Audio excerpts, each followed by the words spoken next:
Let's talk about some primary CQB tactics that are taught throughout the country. One of those primary tactics is to advance on the threat. And this is taught as a principal method of entry because it relies on speed, surprise, aggression, as if that's the solution to every problem. But let's think about this for a little bit, or let's demonstrate it. Ready? Drop the knife, drop the knife, drop the knife. Very quickly, we see that that's a dumb idea. Why would I advance on a threat with a knife? So raise your hand if you think that's a good tactic. It isn't. Okay, let's change things around just a little bit. Ready? Drop the gun, drop the gun, drop the gun. It makes even less sense to advance on a person who may be armed with a gun. I'm not saying that there's not a time and place for everything. I am saying that it's behaviorally non-compliant to advance towards an immediate or imminent threat. It just doesn't make a lot of tactical sense most of the time either. However, there is a time and place to advance on a threat. For example, in a situation such as this. Drop the knife, drop the knife! I'm advancing because the threat is not oriented on me, and I'm trying to cut down angles to give myself a better, clearer shot. That's the time and place for advancing towards a threat.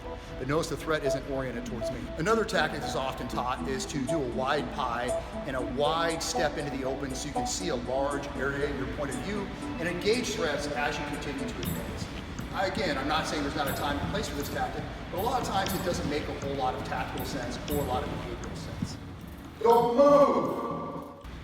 So you have to ask yourself also, what happens to the operators that are coming in behind me? They're eating any rounds that are going through me or around me.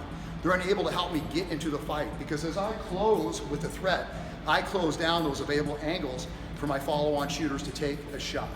They can't support me, it's a one-on-one fight. And at close range, the close distance often negates a lot of skill. Always evaluate your tactics from the bad guy's perspective. That is the main camera angle that counts. Also, always evaluate your tactics from a realistic perspective or a reality perspective. Don't believe a word I tell you. What you should do is go out and research it on your own.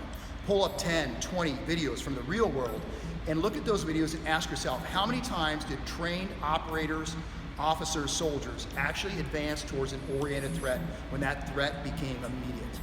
I think that percentage is very minute, and the people that actually do are outliers at best. So I'm not saying never, but really evaluate your things against reality, evaluate your things against behavior, evaluate your things from the bad guy's perspective when it comes to